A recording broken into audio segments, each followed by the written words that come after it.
Heading north. Still in Texas, but I'm heading north, and I'm going to miss the warm weather. A couple of quick notes here.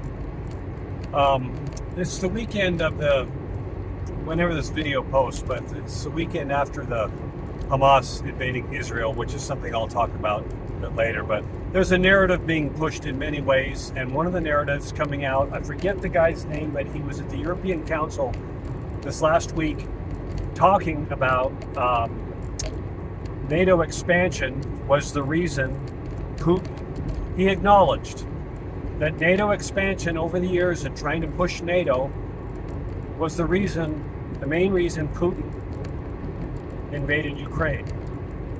I'm paraphrasing here, but he said it to a European Council of leaders. Now, this is important because people like myself were saying that a couple of years ago. I got taken down on LinkedIn. Matter of fact, I think that was the post that got my LinkedIn shut down.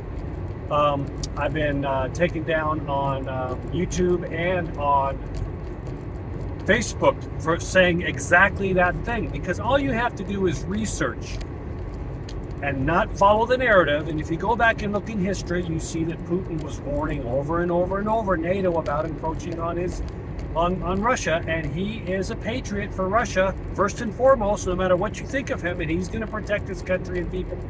I've said that over and over because I look at history. I'm not some any big seer, maybe I am.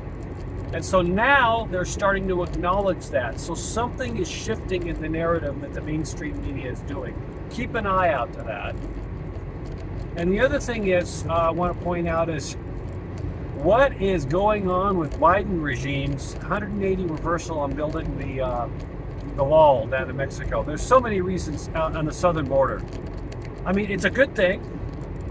Trump was right yet again, but again, this is where I say always look at the big picture. There's something bigger going on because Biden has said over and over, the people that run Biden, that he will never build the wall. They were selling pieces off. He said they will never do it. This has got a lot of people on the left up in arms, of course. There is an invasion going on at our southern border. We've been talking about that for years now. And I think that is partially to do with this reason. The cities that are getting overwhelmed, like New York, Los Angeles, Chicago, with immigrants, partially, but also the shakeup of the House of Speaker with McCarthy last week might have scared some people to saying, hey, we can be replaced. I don't know. There's a lot of reasons. I don't know yet. We're speculating, but to do that complete 180 shift is something else. So again, see the big picture. It's a good thing the wall's being built for many reasons. Anyway, things to just keep an eye on. Watch the big picture. All right.